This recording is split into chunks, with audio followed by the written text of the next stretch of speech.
Following presentation is brought to you by kmmedia.pro. Please visit kmmedia.pro for more information. Now stay right where you are as we present. Welcome to Positive Talk Radio, evolving ideas, one conversation at a time. Great guests, dynamic stories and interviews, plus new thoughts on a wide range of topics and concepts. I hope that you'll hang with me, Kevin McDonald, my friends, and of course, you. As together we work to understand why we are all here and what we can do to make our world a better place for all of us. To be happy, be kind, and live in peace together. Yep, that's Positive Talk Radio.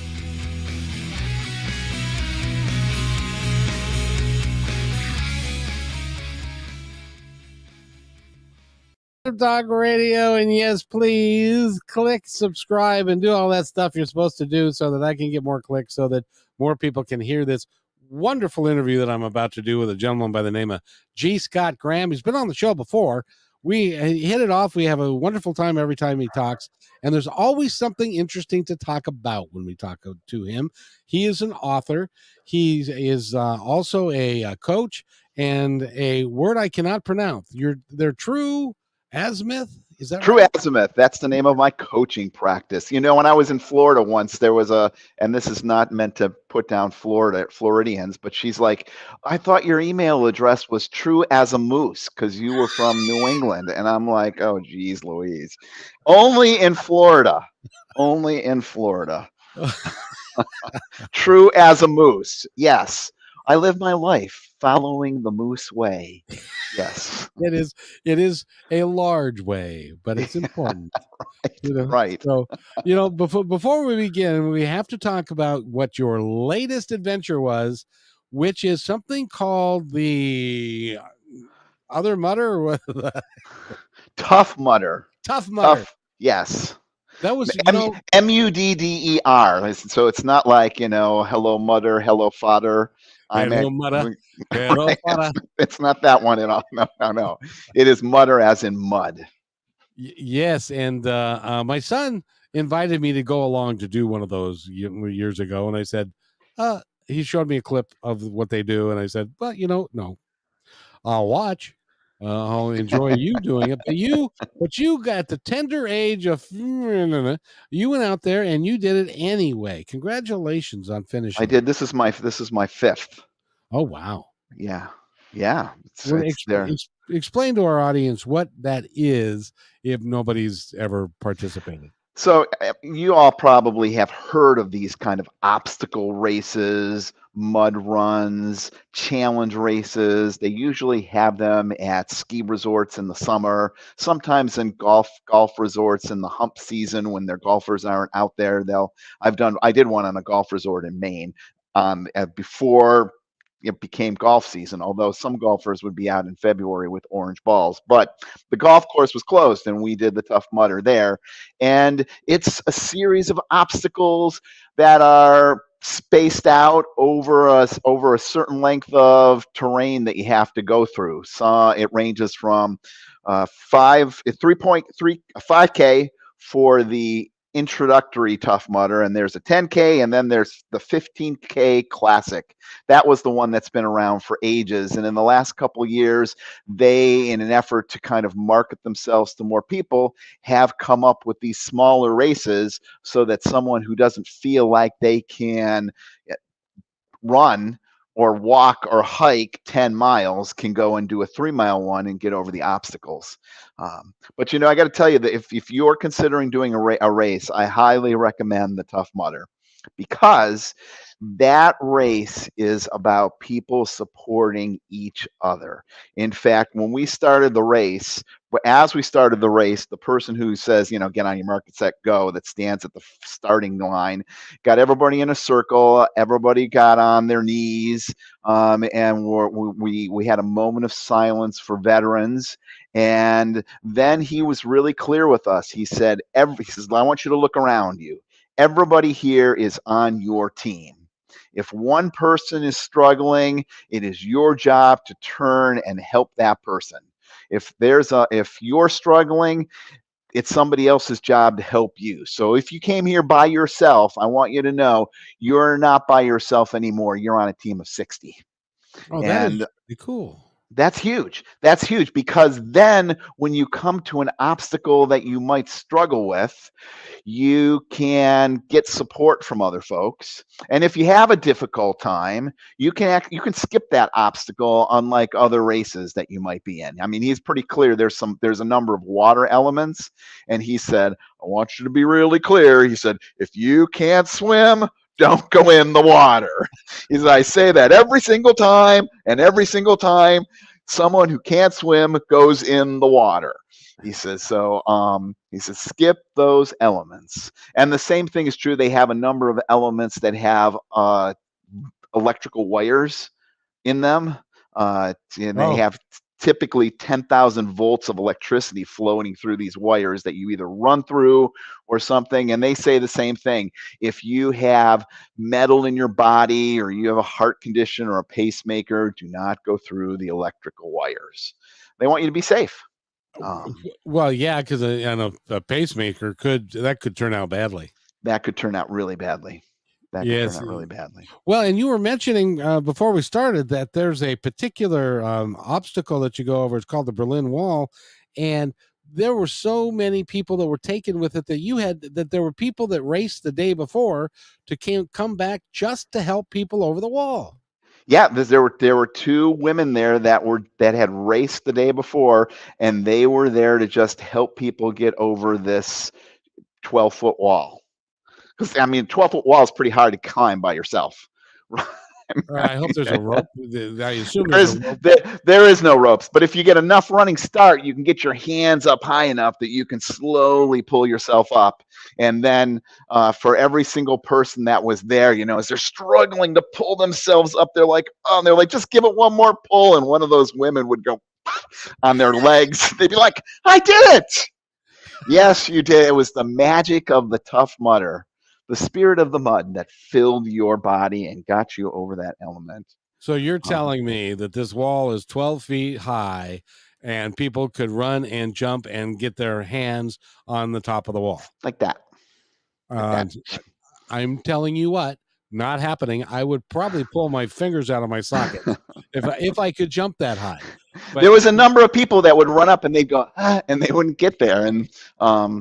And then they would give somebody a leg up. So they would, you could get on somebody's knee and then they'd push you up. That is so cool that they've taken that idea and made it so that everybody can do it at whatever level, and it's a great way to meet people and to have a good time. Yeah, there was a 90-year-old man there. He was just hanging out on Saturday, and he went up to the organizers and said, is this something you think I could do? And they said, of course. And 90 years old, he had two little hiking poles, and he went the 5K route, 3 miles, and people were there helping him. Like there's this one obstacle that it's a really heavy net that you have to go under and get through the other side and push it off of you. And when he came to that net, 4 people went in that net with him and lifted the net up so he could just go through it. Oh, that is just pretty cool. Awesome. That is awesome. How long did you have to train for that? It's one of the things that's more of a mental thing than a physical thing. Physical is important, but there are people that you would see on the Tough Mudder that you would say, they didn't train. Are they fit to do this? I mean, there are people that you would look at and say there's no way that they could do this, and they are out there doing it. So it's more of a brain thing. Like so many things, Kevin, in our life, it is more of a brain thing. We hit these obstacles, we're like, oh, I can't do it. What am I going to do? And some people get through it and some people don't. And you look at them and you say, well, what's the difference of the people that made it and the people that didn't? It's their mental outlook. It's their mental, those wheels that are turning in their head. It's their optimism. It's their fortitude. It's their determination. I have a story about that. Can I tell this story real briefly? Yes. When I was in high school, I was part of the football team, baseball team, but I also wrestled a little bit. And Wow. this particular season, I wasn't on the team, but they were doing a non-conference event, and so they said, "Well, we don't have anybody at 190, which was I was about 178 at the time." And they said, "Can you come in and wrestle 190?" And so I said, "Well, sure." So we went to a school called Tai, and I didn't knew nothing about the guy that I was going to wrestle. But when he was introduced, I found out later he was the runner up to the state champ the year before, and everybody was standing and screaming and saying wonderful things about him. I had no idea who he was. And so he did not impress me, and I was not scared of him, and I didn't psych myself out. So I ended up winning the match, which he never came back to shake my hand or anything because he was so crushed. And, and, but then there was another guy that he went to another local high school, and he had a reputation as a real tough guy. Right. He could chew anybody up. He liked to fight. He was a tough guy. He pinned me in 30 seconds because Because you knew your I brain knew said, I'm going to get pinned, and boom, you were pinned. exactly. And the other guy, I had no idea who he was, so it was like I can take this guy. And so it's all you're right. It's all in your mind. It's all in your mind. And It's the first guy probably could have beaten the second guy. right. Right. It's So all it's in your mind, and it's about determination too. You yes. know, we so many people are live in this world with a, trade up, move on, get out of it mentality. As soon as things get a little tough, off they go. And if you just have that little bit more determination and push it, boy, great benefits await you. How do you Great teach benefits. people how to do that? Oh man, that's a really hard piece. I think I know. one of the pieces is talking about it and sharing, how important it is. This week I did this Tough Mudder. Last week, right before the Tough Mudder, I had planned to go on vacation, and my truck was in the hospital. It's been in the hospital for about 3 weeks. My mechanic is he's really good, but he's a very slow, methodical mechanic. So my truck was not fixed, and I was determined. I made these reservations 8 months ago to get this spot, and that's how hard it was to get. I was like, I'm going. I don't care if I have to pull the trailer myself. I'm going. I said to a friend of mine. I ended up trying one alternative, another alternative, trying to find a truck, trying to do this, I ended up renting a U-Haul box truck, a big U-Haul box truck and let me tell you, it is not easy to back a truck that has no rear view mirror and no rear view camera and no rear view window just up to a camper to get it hooked up. And I did it by myself. And so I got it Oh, hooked up. that's really hard. I got to the campsite. I was like, I'm not unhooking it. The camper was level. I'm like, I'm not hooking it. I'm just leaving it the whole time. And I did. But I was determined. And if only people would bring that same sense of determination to their marriages, their work, their careers, I didn't write 15 books because it was easy. I brought determination to make that happen. I pushed myself to make that happen. It's not easy to do those things. It's not easy to do a Tough Mudder, but you Nope. have to say, I'm doing it. And you make up your mind and you make it happen. Now we've talked about your books before and the wide range of material that you use in your books. Do you have a new one out that we need to talk about? I am working on one on taking the precepts that people take when they go do meditation courses and turning them into a pragmatic application for people in their regular lives. Which is no small feat because there's not a lot written about. I mean, you discovered from my other books that I've written. I try to find topics that A, interest me, and B, there's not information that's floating around out there. And Right. So there's one of the things that happens a lot for people that go on meditation retreats is they're encouraged to continue with the precepts that they make when you do a meditation retreat. You make certain like vows, like I'm going to have a vow of silence, I'm not going to kill anything, I'm going to abstain from negative thought, negative talk, I'm not going to gossip about people, I'm not going to lie. It's kind of like the 10 commandments in some ways. That's an oversimplification. I'm all the Christians are going to send hate mail, all the Buddhists are going to send hate mail. I know it's an oversimplification, but there's not a piece that talks about how you live those as a foundational piece in your regular life.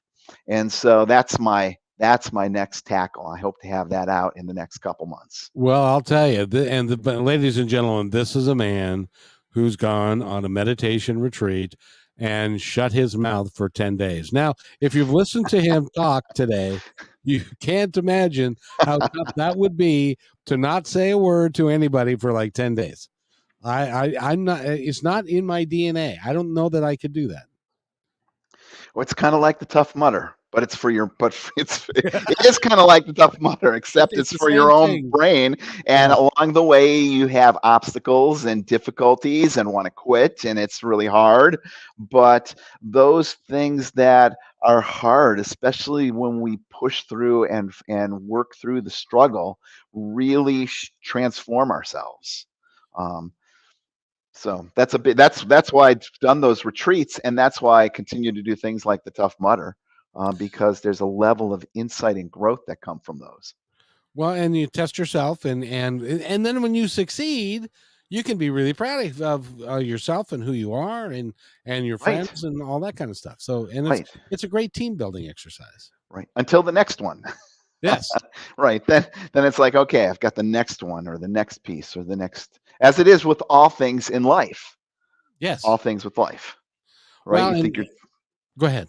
I was going to say, you think you're done with high school and you move on to college, and you think you're done with college, you move on for your master's degree, or you move on to technical school, or you move on to this job, and then you get that certification, and you continue to develop and grow. You know, I don't know about you, but well, my son said to me, you know, Dad, you say the word journey a lot. And I said, well, it's a great rock band. And he said, no, that's not what I mean. You say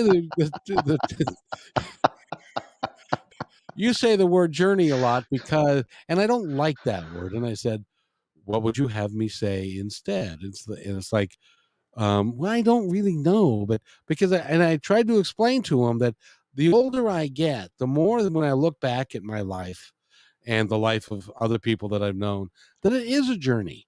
That Hmm. you go from high school, then you go to college, or you go to work, and then you get another job, and then you learn this, and then you meet your wife, and then you figure out how to have children, which I learned before I got married. Anyway, you learn about that, and then you have kids, and then you evolve over time, and then at one point or another, it hits you.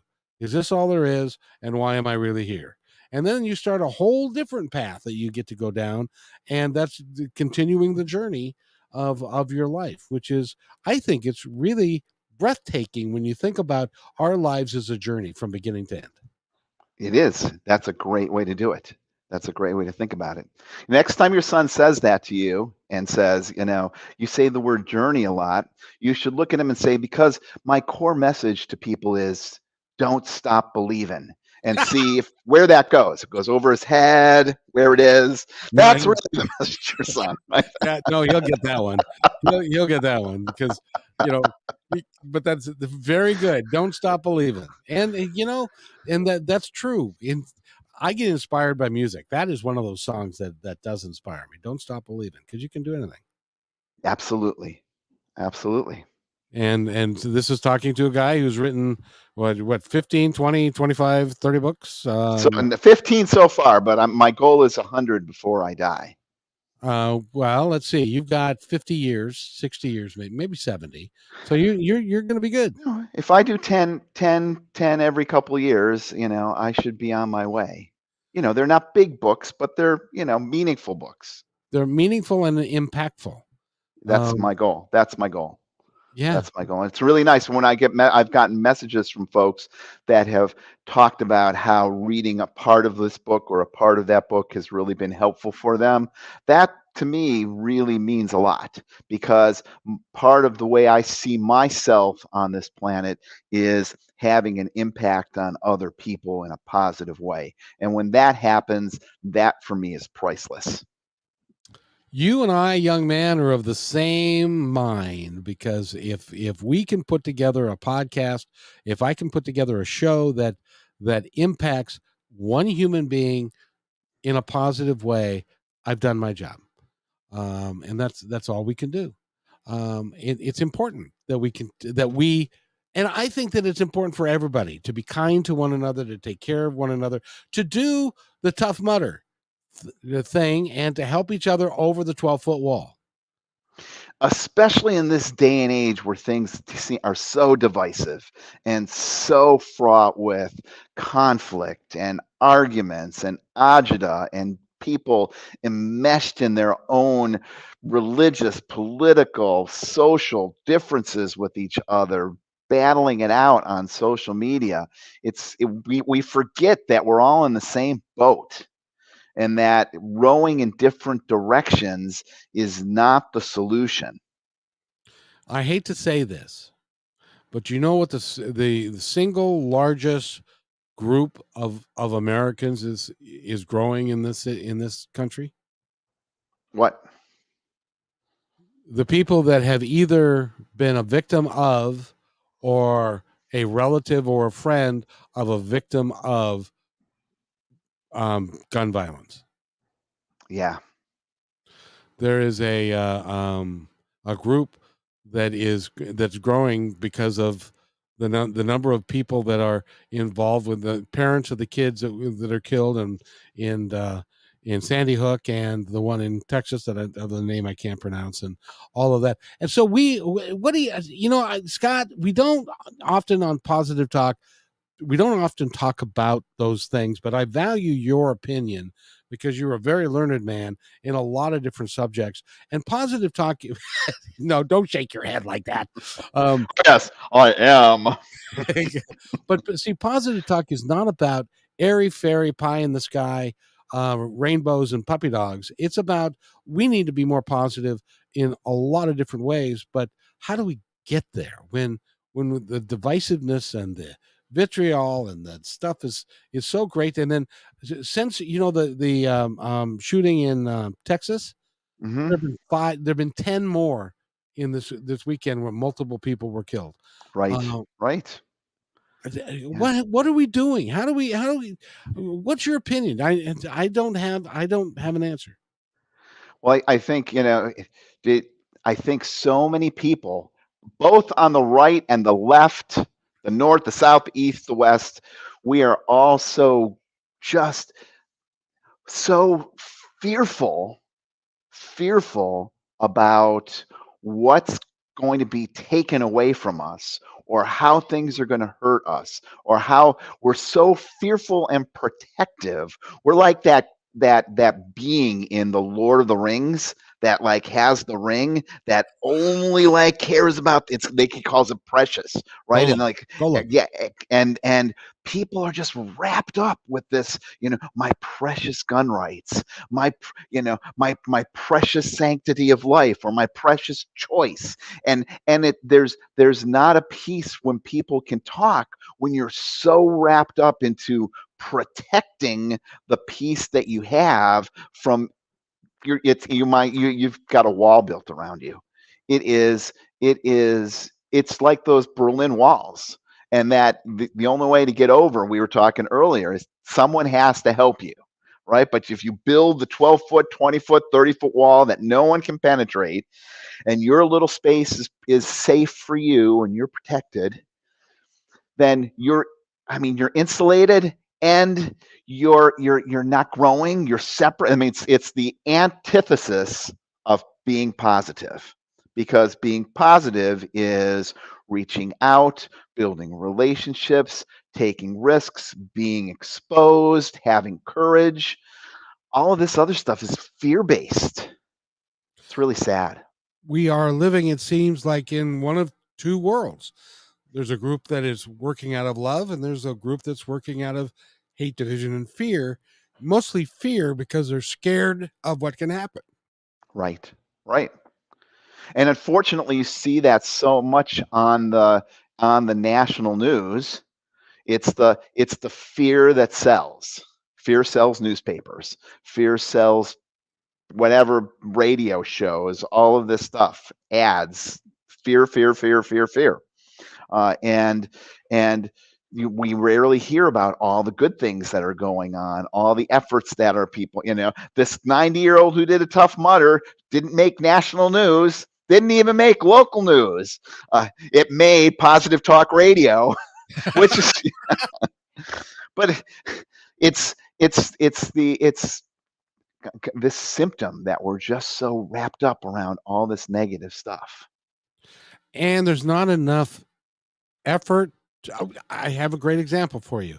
On the national news day before yesterday, they were talking about people that were going through chemotherapy and radiation that had cancer, and the people around them all shaved their heads.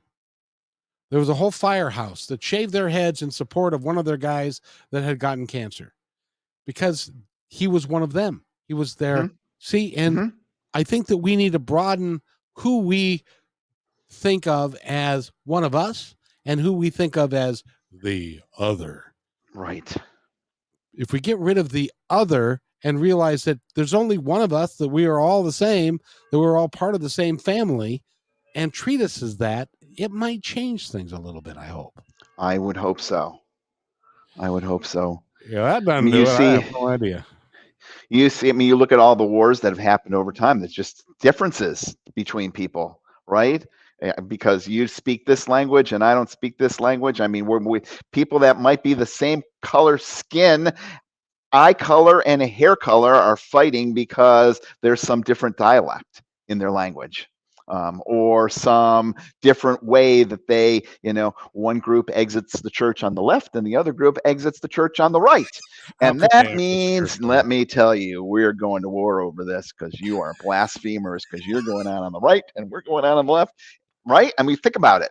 All these pieces that have been going on for centuries are just people that don't connect, that we're all together. And it doesn't really matter in the very end. Doesn't matter. Nope. At the very end, we get all personal opinion, and you can send your emails to Scott Graham's.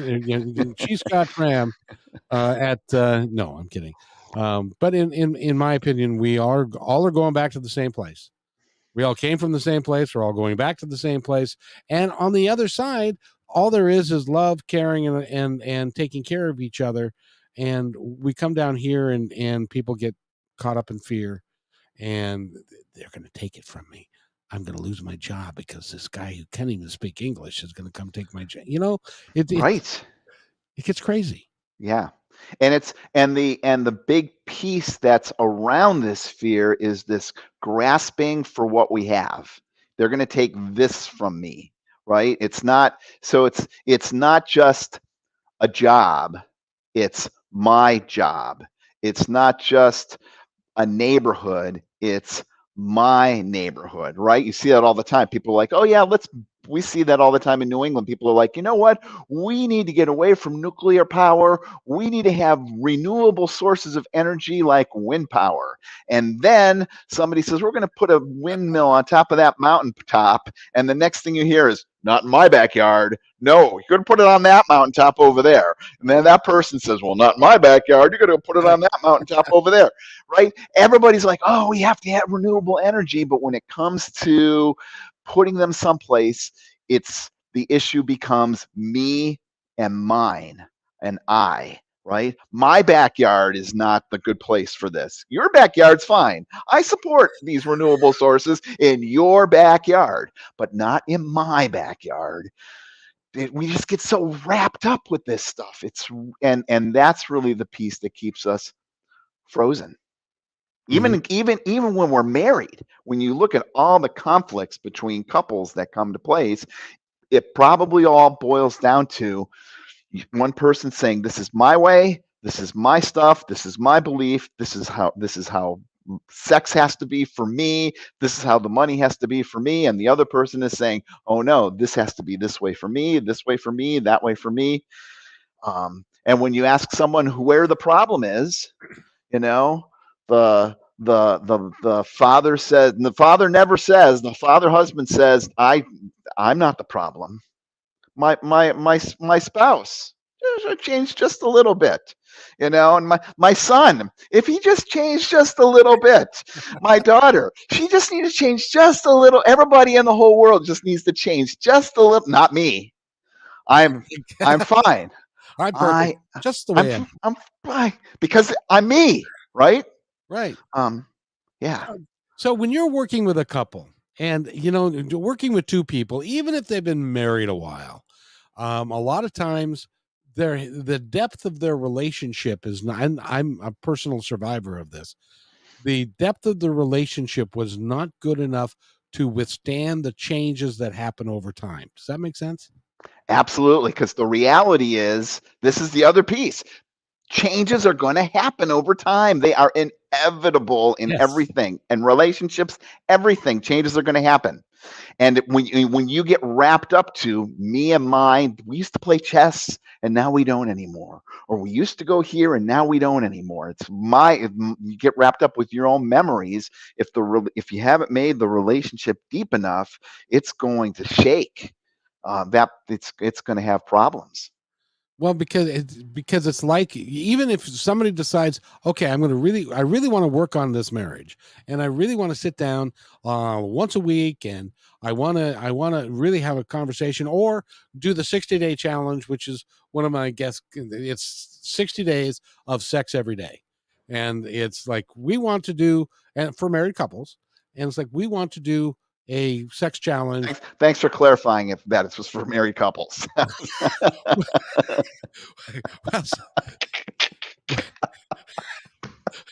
Well, now how can I redeem myself here? You're gonna get hate mail that says my wife was cheating on me because she engaged in the 60-day challenge that she heard on Positive Talk Radio. But it didn't. She's specify smiling, who was but going to she's have. really upset.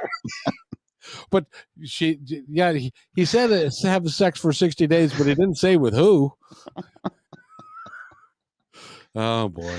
Okay. If you're not, as a married couple willing to sit down and talk about these things openly and honestly, if you have an agenda, or if you don't want to change and the other one does, do you help? Can you help a couple like that? Absolutely. Absolutely. Because most likely a couple wants to be together, and there was a time in their life when they wanted to be together. I mean, you don't get together with people, you don't marry people that you don't like. You don't marry people that you don't want to like. When people get married, they're hoping for a really nice life together. There's that vision. And so all you have to do is really connect back to that vision and then go back to basics. It's funny, Kevin, when you think about it, and all you listeners, I bet this is true for you. Think about the person that you're in a relationship with, and think about when you were first dating. Think about the time that you invested in that relationship, for calls, for notes. You didn't wait for Valentine's Day to get flowers. You didn't wait for this thing to happen to put a little note that said something soppy or silly. You put a lot of time in that relationship. And then you got married, and then other stuff happened, and you just went like, and then you wake up one day and you're like, what happened? What happened? Well, you know what? You worked on this garden. You planted all these vegetables. You tilled the soil. You fertilized the soil. You got rid of all the weeds, and then you went on vacation and came back. And there's a ton of weeds, all kinds of crap in the garden. And you have to get out there, and it's not easy pulling weeds when those weeds get in there. You have to do a lot of work. unless you want to rip the whole garden out and you want to save it, you got to do a lot of work to pull all those weeds out, and you have to stay on top of it. The same thing is so true of our relationships. But what happens for most people is we get past the honeymoon, and I don't mean the honeymoon stage, I mean the honeymoon, and it's like, and then it's like, well, I'm busy with my friends, I'm busy with this, I'm busy with that, I'm doing this and doing that, and the relationships last on the list. You know, it's interesting that you say that, because I'm willing to bet that there are lots and lots of people, both male and female, that have gotten married, and they have hidden the fact that they actually pass gas all the way until they are getting until they get married, and then they let their guard down, and then the truth seeps out. No pun intended. Yeah. Yeah. And people are like, "You weren't like this before we got married. Now you're gross. I don't get it." Right. That's not from personal experience, by the way. I don't want you to think that. Okay. But the piece that you're bringing up comes back to this whole this is how my life has to be, right? This is how you have to be, right? You have to be a gasless gal or a Yeah. gasless guy. And if you're and if you are a flatulent friend, then I don't want you in my house, right? It's might as well be guns, abortion, and pro-choice. I mean, it's the same type of dynamic that people are conflicting over. It's a smaller issue, but it's the people that are involved, that are involved in a relationship, money becomes such a big divisive piece in Oh, a absolutely. relationship. Man. Especially when when I first got married. I said, "Well, how do you want to divide this stuff up?" And she said, "Well, I've never really taken care of money, but I'd like to learn." And so I said, "Okay, well, you can pay the bills. I'll give you the paycheck. You can pay the bills." And so I went to the mailbox one day, and we started, all these late notices were there and stuff. And we started getting calls, and I said, "Are you paying the bills?" "Well, I don't know how." And so, it became a divisive thing right from the get-go, because Right. but Get she that. didn't want. But then I said, "Well, let me sit down and teach you. I don't need you to teach me. Who the hell do you think you are?" I'd been living on my own for 8 years and had always paid my bills. She was living with her parents her whole time, and so but there's a ego thing that was going Right. on there as well. So Right.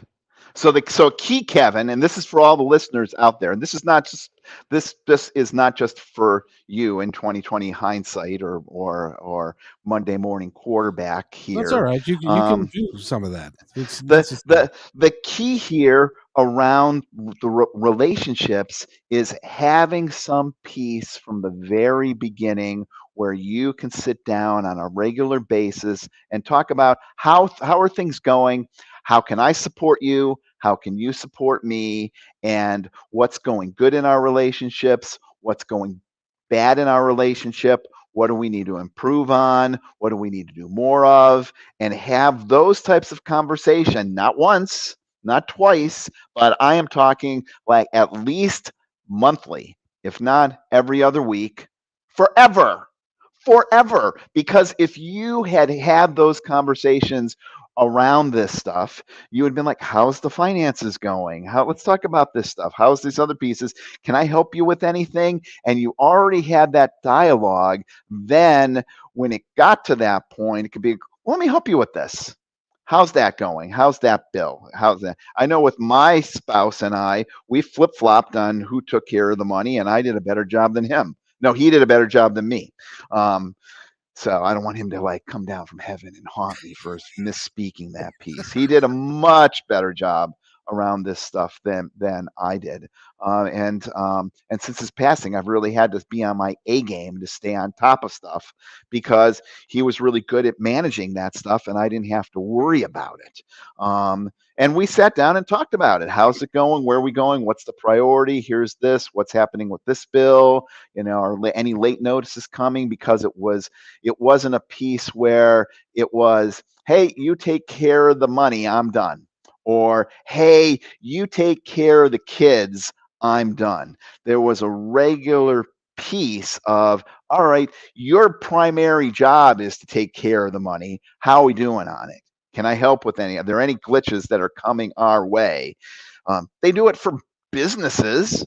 But, well, they do it for businesses that survive. They forecast, they plan, they talk about cash flow, they talk about acquisitions, those types of things. Oh, we need a new roof, we need a new computer, we need this. When are we going to do that? Have those pieces planned out. Get them to do the same thing in relationships, and not just about roofs and computers and carpeting, but how's the sex going? And you figure those things out, because that's part of being together. One person Exactly. wants a lot of sex, one person wants a little bit of sex. You got to figure it out.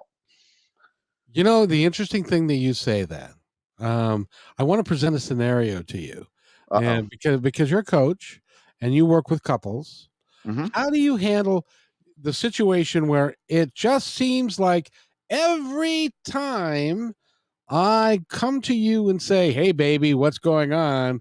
It's a nice night tonight," and I have a headache.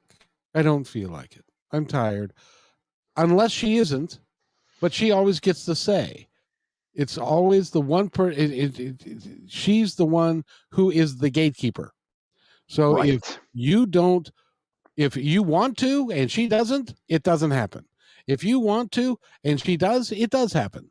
But the older the older you get, the less of one and the more of the other, and stuff. But that becomes a power play between a couple. Right. Yeah. How do you handle that?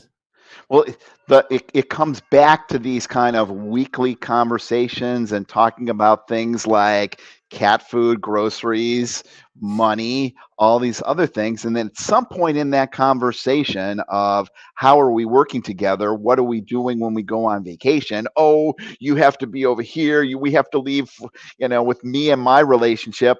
I was like, I think it was for my dad, genetics. I had to leave like 4 hours before the plane took off, even though it took an hour to get to the airport, because we might get a flat tire and have to get sled dogs to take us the rest of the way. And, that was my people. We talked about that stuff. It was like, oh, Jesus Christ, here we go.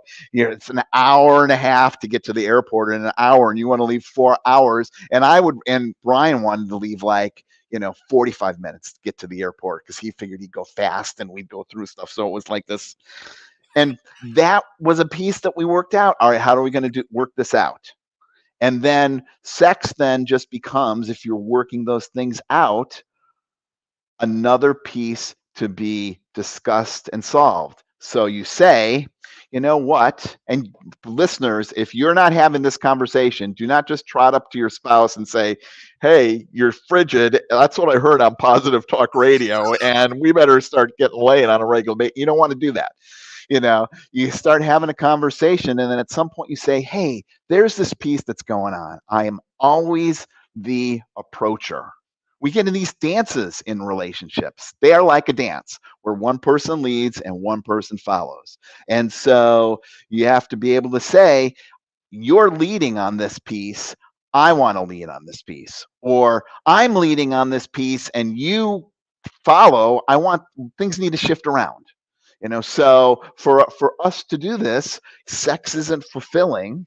I mean, that's an honest one. We say sex isn't fulfilling with me, and we need to have some better way to handle this, because me being the approacher and then you being the pusher awayer isn't working. I need you to be the approacher more. And then you go for a couple weeks. How's it going? Well, it was good. Could you be approacher a little bit more? Was I too pushy? Was I with it? And you start working those things out. So You, that you're back to having sex like you used to when you first got together. and that certainly would have been nice. I got another one for you. I really love your advice. So I've okay. I'm a restaurant guy. Grew up in the restaurant business. I used to do Thanksgiving dinner. We need to change this to the Stump the Scott show. Is that what? Yes, exactly. But let's see if You we know, can let's see if we can come up with something that. But to see this, I'm sure this happens in probably the reverse, which is mostly women are the ones who are cooking like Thanksgiving dinner. I mean, I could do everything. I did the mashed potatoes and the turkey and all that stuff. Got up early in the morning to do all that stuff. And I used to tell my wife, it's important for me that all the food gets to the table when it's hot. Have you ever had a Thanksgiving dinner where you get to the table and everything's cold?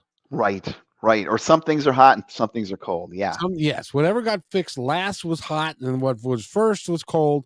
It was important to me as a restaurateur, as a host, Mm-hmm. that Mm-hmm. everything gets there hot, ready to go, so that we can. But I can't do it by myself. I need help. We had this conversation. I said, I need help. Will you help me? She said, well, of course. Of course, I'll help you. So we get to the day. She goes biking with her friends. She comes in. I'm cleaning the house. I'm doing the thing. And then she cleans up the bathroom a little bit. And then she decides, I rode all day. I'm going to have a glass of wine. So people came and she was standing there having a glass of wine. I'm in the kitchen trying to furiously get everything together on time and hot. I ask her for help and she says I'm an asshole. Am I? Boy. You mean in general or in that specific situation? Yeah. Well, So let me ask you, did you when you were talking with her when she got up in the morning, did you say, "What's your plan to help me?" Did you have a plan or was it just this vague, "I'm going to help"? I am famous for creating vague plans. So, so part of it was, we've talked about this before. The same thing happened last year. This is my expectation. This is what you did. But I was never, ever specific enough because I didn't want to have that fight. Ah. So we're back to this piece of me and mine and being open and courageous that we talked about earlier and taking those risks. It's like, I don't want to do this, so I'm afraid of that fight, so I'm not going there. Exactly. And so the piece is to be brave and courageous and say, you know what, we can have this fight because, if we have a fight, that doesn't mean that we're getting a divorce tomorrow. We're working things out. I think of my dog. I have two dogs, and they love each other. They are glued to each other. Yet every morning when I feed them, they have two little doggy crates, and I feed them in their crate. The dog crates are right next to each other. They are like Cujo with each other with the food in their crate. They're like, you can hear them a mile away. They are like, the crates are shaking. And I have to come around the corner, and I think this little dance that we have going on, because everybody has a dance, whether it's relationship, partners or this, or I've got to dance with the dogs every morning. They now do this until I come around the corner and say, knock it off. And then they're like, okay, we're cool. And then they go back about their business. I have to be able to say knock it off before they even start. That's what I should be doing. Um, but they still love each other, even though they look like they are gonna, fangs and spit, and but they still love each other. So if in your relationships you can reassure yourselves that, just like Scott's dogs, we might be growling at each other, we might even nip at each other because we're having a bad day every now and then, but it is nothing about the trajectory of our relationship. I would be nipping at the world if this day was going on, because that's part of the ups and downs of a relationship. Some days are great, some days are bad. Some days I'm a great guy, and some days I'm an asshole. Right? Some days I can walk on water, and some days I sink to the bottom. And that has nothing to do with the relationship that I'm in. And so if you reassure each other that you're together no matter what, then you can have more of that open and honest conversation about stuff. So you Yeah. say, this is what we're doing. What's the plan? What's the commitment? All right, here we are. We're reviewing it because last year and this other 16 Thanksgivings before this, it hasn't worked out. So when we wake up, let's review the plan so that we follow the plan and we get from where we're at to where we want to go. What I need to do is I need to have you on KKNW 1150 AM for us to take calls other than from me. You know what? If people, and it's funny because people, if somebody got in, if someone was driving from Seattle to Cleveland, and they got in their car and drove from Seattle to Cleveland, and they ended up in Albuquerque because they didn't use a map, or then they got in their car again and they ended up in San Diego because again they didn't use a map, and then they got in their car a third time and they ended up in Tampa, Florida, because they didn't use a map. At some point, they should say to themselves, you know what? I probably need to use a map because I don't want to go to San Diego, Albuquerque, or Tampa. I want to go to Cleveland. I don't know why you'd want to go to Cleveland, but that's a whole different piece of your life vision and where you want to go. Isn't that where the Rock and Roll Hall of Fame is? Yes. I was born in Cleveland. So very nice. That's the place where the river caught fire, the Cuyahoga River, famous for catching fire because it was full of so much pollutants. Yay, Cleveland. But we do that. We don't do that in our relationships. We don't take the time and say we have to have a roadmap, whether it's a roadmap for money, a roadmap for sex, doesn't matter. I have a friend who said, and you got to be flexible because somebody might want to go on the highways and somebody might want to go around the cities and somebody might want to avoid the toll roads. You got to be flexible on those pieces. Exactly. I have a friend who was so wrapped up about how he wanted to have sex in his relationship that if he didn't have sex in the manner and way that he wanted it, he didn't want it at all. Had to be this way. No, and there's so many different ways to have sex. I mean, there's like books written on it, right? But it was like, this has to be this way. And you know what? This is going to surprise you. He never had sex. Because it was my way. And then he whined about not having sex. Exactly. And so, think about this. If you're wrapped up about having sex a certain way, if your spouse got in an accident and they lost use of their body from the waist down, they're bound in a wheelchair, right? And that's that. They have no sensation from their waist down. Does that mean that your sexual relationship is over? That's a conversation you might have with your spouse sometime over dinner when you're on one of these, conversations, because if it is, then maybe you're a little bit too rigid about what, sexual contact means and what that means in the aspect of a relationship. It's a great point. Yeah. That is a really good point. But I was serious earlier about having you on KKNW for fun. I would love to be there, take some calls. Yeah, that's the show I do in Seattle on live radio, and it can be the Dr. Phil show or the Dr. G. Scott Graham show. Right. Yeah, we don't want to say Dr. Phil. He lost his license to practice psychiatry. He did? Yes, because he had some indiscretions with a female patient of his. Look it up. Don't look at me. Look it up. Google it. Dr. Phil lost license. Enter. See what Google serves you up. I see. Now there's some things that are just beyond my understanding. Now maybe it's just me, but I was in the restaurant business for a long time, and I was a general manager. I had 70 people working for me, and so I did most of the hiring and firing. I hired some really pretty girls. And I hired some really pretty girls because I wanted to present them to the, and also very friendly girls. And I had assistant managers that would try and date them. I had chefs that would try and date them. I never understood why you would pollute your area like that, and why people do. Why do people go after things that they should not, and know that they should not be doing? Why do they do it? Easy fishing,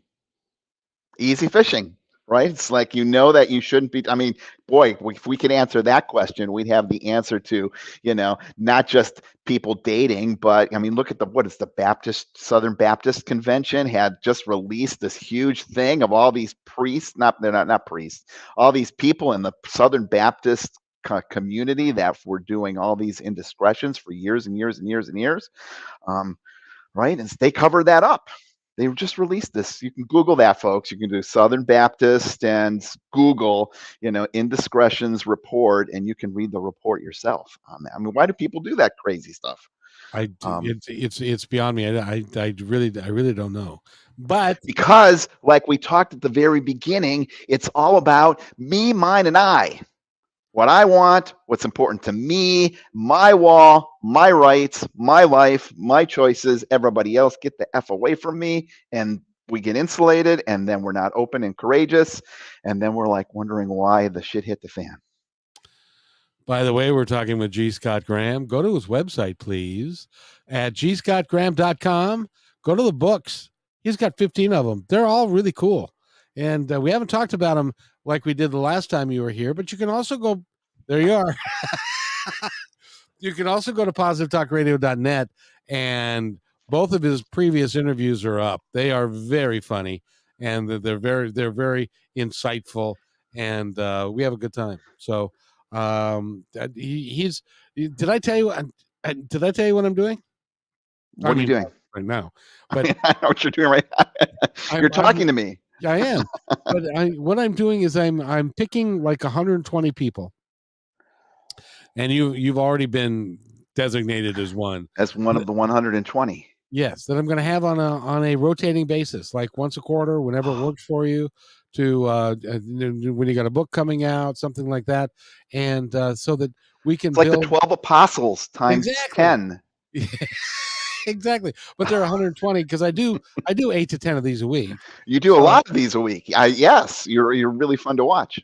Oh, well, thank you. And so I enjoy doing them and stuff, but I want to promote some really cool people that have got, in my opinion, are thinking the right way, and whatever the right way is. And I should not say the right way, because that's my way, that are really thinking the right way, which is my way and not your way. No, people who make me think. And boy, I got to shut up. I'm getting myself deeper. People who make me think and can present a point of view that the audience can take it or not take it, but they're articulate and they really want to help humanity. However that looks, they want to help humanity. I like that. It'd be a privilege. Well, I'd be in one of your squares. I love your new introduction. Yes. And I love the squares. You know what? You've got all these people in the squares. They look like the Brady Bunch. When you, yep. as you replace, because there's a lot of you in those squares. When you do your little snippets of the people in the squares, have them do like they do on the Brady Bunch. Look up over there and look down over there. Look at the other people like that. Wave to the people above them. People can wave to the people below them. That would be great. That would be great. That's a really, really good idea. I'm going to mention that to the gal who put that together for me. So you're right. That would be awesome. But so, I got to wrap it up, but it's so much fun to talk to you. And absolutely. I love being here. Each time that we get together, we come up with more stuff to talk about and in a different way. And it really is fun. It is. Thank you. No, thank you. And I'm glad you did the Tough Mudder, and I'm glad I'm done with the Tough Mudder too. I tell you, I admire a guy who can do that, because I'm just not gonna. It'd probably kill me. Of course, I've had 10 surgeries too, so I'm entitled. Yeah. I had a rotator cuff surgery. If I were to try to do that wall and hang there by my arms, I'd die. Yeah, well, you'd walk around it, or people would help you up, right? They have an obstacle. I'll tell you the next time. You'll have to ask me about the obstacle and the 83-year-old man that they got up over it. Oh, you have to run up and grab this rope and pull yourself up, and then people like yank you by your arm. And this 83-year-old guy couldn't get up over it because obviously it would pull the arm out of his socket. They made a human chain, a pyramid, and he like walked up it to get over the obstacle. That's Tough Mudder. That's what it's about. That's human kindness at its Yeah. best. And you know what? Absolutely. Everybody that was in that pyramid or in that chain felt really good about themselves after it was over. Yeah, absolutely. Because that's what it's all about. I was just going to say the same thing. G. Scott Graham, thank you so much for being here. Wait right here. I'll be right back. Hey, thanks for enjoying this episode all the way to the end. Please give us a like and subscribe to this channel. This has been a production of PositiveTalkRadio.net. Please visit our website, oddly named PositiveTalkRadio.net, for more details about us and our mission, which is to provide great positive programming designed to inspire us all. I'm Kevin McDonald, and I'm proud of these shows, and I truly hope that you'll like them and share them with friends and family. So on behalf of our entire team, remember, be kind to one another because each other's all we got.